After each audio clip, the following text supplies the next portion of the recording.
Sebelum melanjutkan, jangan lupa subscribe dulu, terima kasih. Bab 33, Cakar Setan Asura.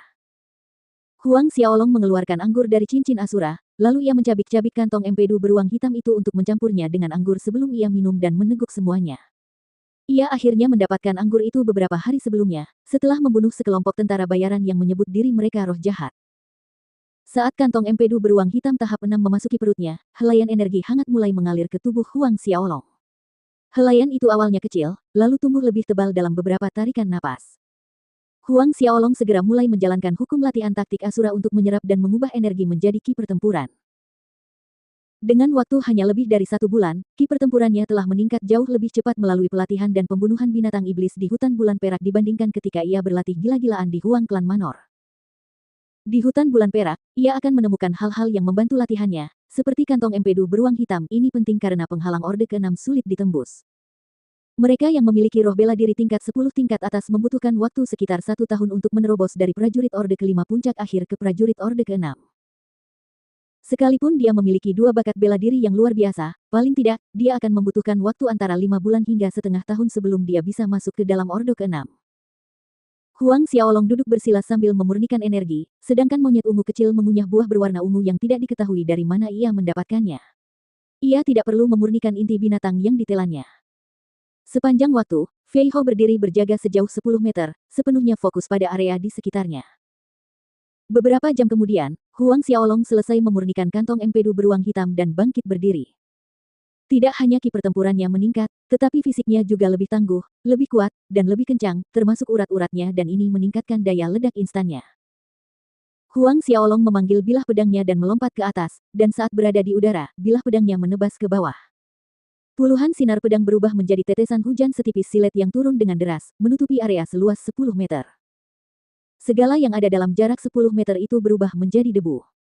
Teriakan samar bergema dari hujan yang sangat tipis seolah-olah berasal dari neraka, mengganggu pikiran orang-orang. Setelah itu, Huang Xiaolong mendarat. Setelah 1 bulan berlatih, jurus kedua keterampilan pedang Asura, air mata Asura akhirnya mencapai tingkat penyelesaian minor.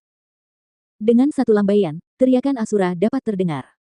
Namun, ia masih jauh dari mencapai penyelesaian utama. Dengan setiap gelombang bilah pedang, hujan yang turun seperti silet terkadang deras, atau mungkin lembut seperti air, terkadang mengamuk seperti sungai surgawi, dan terkadang tidak berbentuk.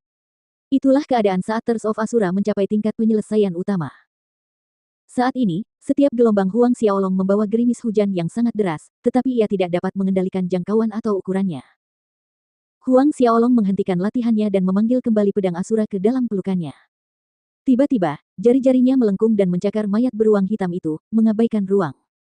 Benang-benang energi hitam gelap mengalir keluar dari mayat beruang hitam itu ke tubuh Huang Xiaolong melalui tangannya.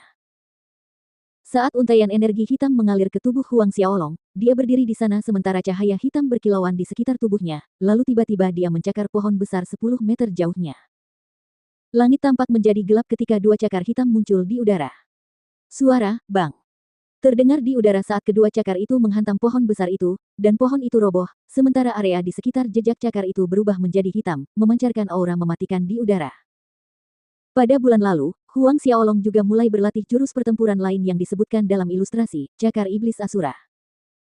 Hanya ada 5 gerakan dalam Asura Demon Claw, tetapi setelah mencapai level penyelesaian utama, setiap gerakan memiliki kekuatan penghancur yang luar biasa. Jurus yang diperagakan Huang Xiaolong sebelumnya disebut Desisan 1000 Setan. Saat jurus ini mencapai penyelesaian utama dan dilancarkan, ribuan setan akan muncul dan menutupi langit, menyapu bersih semua yang ada di jalurnya. Namun, dalam serangan Huang Xiaolong sebelumnya, tidak ada satupun iblis yang muncul. Sepertinya aku perlu lebih berusaha berlatih Cakar Iblis Asura. Huang Xiaolong berkata pada dirinya sendiri. Masalah dengan berlatih Cakar Iblis Asura adalah ia memiliki satu persyaratan utama, seseorang harus menyerap ki darah jiwa dari mayat yang baru saja meninggal, terlepas dari apakah itu manusia atau binatang. Untaian energi hitam dari beruang hitam yang diserapnya sebelumnya adalah ki darah jiwanya. Karena kebutuhan untuk menyerap ki darah jiwa, Huang Xiaolong tidak dapat berlatih Cakar Iblis Asura saat dia kembali ke rumah. Tiba-tiba terdengar suara langkah kaki dan samar-samar suara manusia dari jauh. Fei Hao seketika tiba di belakang Huang Xiaolong sementara monyet ungu kecil itu melompat turun dari pohon dan bertengger di bahu Xiaolong. Mari kita hindari mereka, kata Huang Xiaolong setelah memikirkannya sejenak. Dengan cepat Huang Xiaolong, Fei Hao, dan monyet ungu kecil terbang ke pohon dengan dedaunan lebat agak jauh dan bersembunyi. Tepat saat mereka bersembunyi di antara pepohonan, agak jauh, Huang Xiaolong masih bisa melihat sekelompok orang bergerak ke arah mereka, mengenakan pakaian ungu. Mereka adalah pengikut Sekte Pedang Berjubah Ungu. Melihat mereka adalah murid-murid Sekte Pedang Berjubah Ungu, Huang Xiaolong sedikit terkejut dan menahan napas. Penatua Chen, sudah sebulan berlalu dan senior Cheng belum juga menemui kita. Mungkinkah sesuatu telah terjadi pada mereka? Tanya salah seorang murid Sekte Pedang Berjubah Ungu. Alis abu-abu tebal Chen Feng berkerut, kelompok murid Cheng Liang belum bertemu dengan mereka, jadi sesuatu yang tidak terduga mungkin telah terjadi. Memikirkan hal ini, cahaya dingin melintas di mata Chen Feng. Mereka yang berani membunuh murid-murid Sekte Pedang Jubah Ungu kita sudah bosan hidup. Yang lain menambahkan, jika kita menemukan mereka, kita akan membasmi 9 generasi garis keturunan mereka. Chen Feng menoleh dan bertanya kepada salah satu murid, apakah kalian sudah menemukan 2 murid Akademi Bintang Kosmik? Sebulan yang lalu, Cheng Liang mengejar mereka berdua sebelum timnya menghilang. Selama mereka menemukan murid Akademi Bintang Kosmik, mereka akan tahu apa yang terjadi pada Chen Liang dan timnya. Melaporkan kepada Tetua Chen, menurut pesan dari murid-murid kami, para murid Akademi Bintang Kosmik berada di suatu tempat dekat Lembah Kabut Racun. Seorang murid menanggapi dengan hormat. Lembah Kabut Beracun. Chen Feng mengerutkan kening dan berkata dengan dingin, kalian semua, ikuti aku, kita akan pergi ke Lembah Kabut Beracun sekarang juga. Ya, Tetua Chen. Beberapa saat kemudian, murid-murid Sekte Pedang Jubah Ungu pergi. Setelah sosok berjubah ungu itu pergi dan tidak terlihat lagi, Huang Xiaolong dan Fei Hao keluar dari tempat persembunyian mereka. Yang mulia, haruskah kita menuju Lembah Kabut Racun? Fei Hao bertanya, Anda harus tahu bahwa Lembah Kabut Racun adalah satu dari 3 tempat paling berbahaya di hutan bulan perak. Salah satu dari 3 yang paling berbahaya. Huang Xiaolong merenung sejenak dan kemudian berkata, ayo pergi dan melihatnya.